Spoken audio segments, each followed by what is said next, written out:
కాలంలో తన కుటుంబం కోసమో తన కమ్యూనిటీ కోసమో తన బంధువుల కోసమో తన అనుకున్న వాళ్ళ కోసమో జీవితాన్ని సాగిస్తారు. కానీ రంగా గారు కష్టాలు ఉన్నాయి, నాకు ఆపదలో ఉన్నాను అని కనుక తెలిస్తే తను ఎంత సామాన్యమైన పరిస్థితి నుంచి వచ్చినా నేనున్నాను, మీకు అవసరం వస్తే ఏ అవసరం వచ్చినా అని మెజారిటీ వర్గాలుగా ఉన్నటువంటి మైనారిటీస్ లో ఉన్నటువంటి వాళ్ళకి 85% ఉన్న జనాలకి ఆసరా ఇస్తూ తను ఏంటి అని మర్చిపోయి వాళ్ళందరికీ నేను ఉన్నానని ఒక నమ్మకం కల్పించి స్ఫూర్తిగా ఆయన జీవితాన్ని కొనసాగించడం వలన అంత గొప్ప నాయకుడిగా ఆయన ఎదగడానికి ఒక అవకాశం కలిగింది.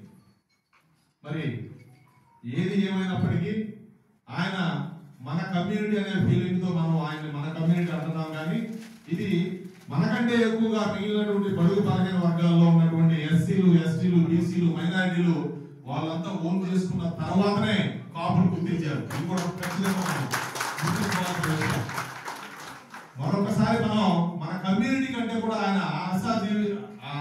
అవసరం మిగిలిన వర్గాలకి. ఆయన వెనకాల నుండి నడిపించింది ఎవరో తెలుసా? బ్రాహ్మణ్స్. ఆయన వెనకాల నుండి నడిపించిందంతా బీసీలు. ఎందుకంటే విజయవాడలో మీకు తెలుసు మిగిలినటువంటి వాళ్ళు ఆయన రాష్ట్రానికి ముఖ్యమంత్రి అవబోతున్నాడు అనేటువంటి ఒకే ఒక ఆలోచనతో ఇది కాపు కమ్యూనిటీకి చెందినటువంటి వ్యక్తి, వీళ్ళు చాలా పౌరుషంగా ఉంటారు అది అనేటువంటి ముద్ర వేసి ఒక ముద్ర వేసి ఆయన్ని మట్టు పెట్టడం జరిగింది. కానీ ఆయన లేని లోటు ఈ రోజు మనం తీర్చుకోలేకపోయినా ఆయన స్ఫూర్తిని మాత్రం కొనసాగిస్తూ రాబోయే కాలంలో మనం ఇవాళ మార్నింగ్ కూడా మనం మాట్లాడుకున్నాం, నేను కుక్కట్పల్లిలో చెప్పుకున్నప్పుడు కూడా ఆయన జీవిత పాఠాన్ని పిల్లల వారికి కూడా ఖచ్చితంగా ఇప్పుడు రాబోయే తరాలకు తెలియకపోయినా తీసుకెళ్లాలి. ఎవరు చెప్పాల్సిన అవసరం లేదు. ఎందుకంటే రంగా గారి స్ఫూర్తి ప్రతిరోజు కూడా వినిపిస్తానే ఉంటుంది. కొత్తగా ఎవరు చెప్పాల్సినటువంటి అవసరం లేదు. కానీ మనం ఏదంటే వచ్చినప్పుడు 2 మాటలు మాట్లాడాలి కాబట్టి మాట్లాడుకుంటాం. ఆయన కుటుంబంతో నాకు బాగా దగ్గర సంబంధం ఉంది. అందరితో రాధాతో కానివ్వండి, రాధాబాబుతో కానివ్వండి, వాళ్ళ భార్య గారు అయినటువంటి ఎమ్మెల్యే గారు, మాజీ ఎమ్మెల్యే గారితో కానివ్వండి, మిగిలినటువంటి వాళ్ళ ఇంటి పేరు ఉన్న ప్రతి ఒక్కరితో నాకు అవినాభావ సంబంధం ఉంది. చాలా దగ్గరగా నేను అంతా బాగా వాళ్ళతో మమేకమయ్యి అనేక కష్ట సుఖాల్లో కూడా పాల్గొంచుకున్నటువంటి వ్యక్తిని.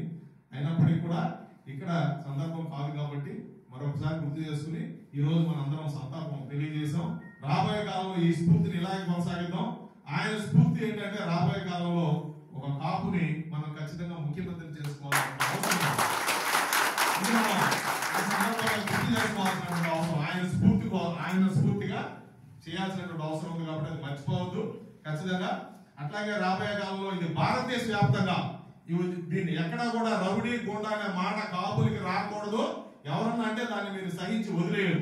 అట్లాగే తొందరపడి ఎవరిని మాట్లాడకుండా అన్నయ్య చెప్పినట్టుగా వాళ్ళ అవసరాలు ఏమున్నాయి, వాళ్ళ కుటుంబ అవసరాలు లేకపోతే వాళ్ళకి అవసరాలు ఏమున్నాయి ఇవి చూసి వాళ్ళకి మనం ఉపయోగపడుతూ బడుగు బలహీన వర్గాలకు మనం అండగా ఉండి అరే కాపులే మాకు నాయకుడిగా ఉండాలని అనిపించుకున్న రోజున ఆయన స్ఫూర్తి నెరవేరుతుంది.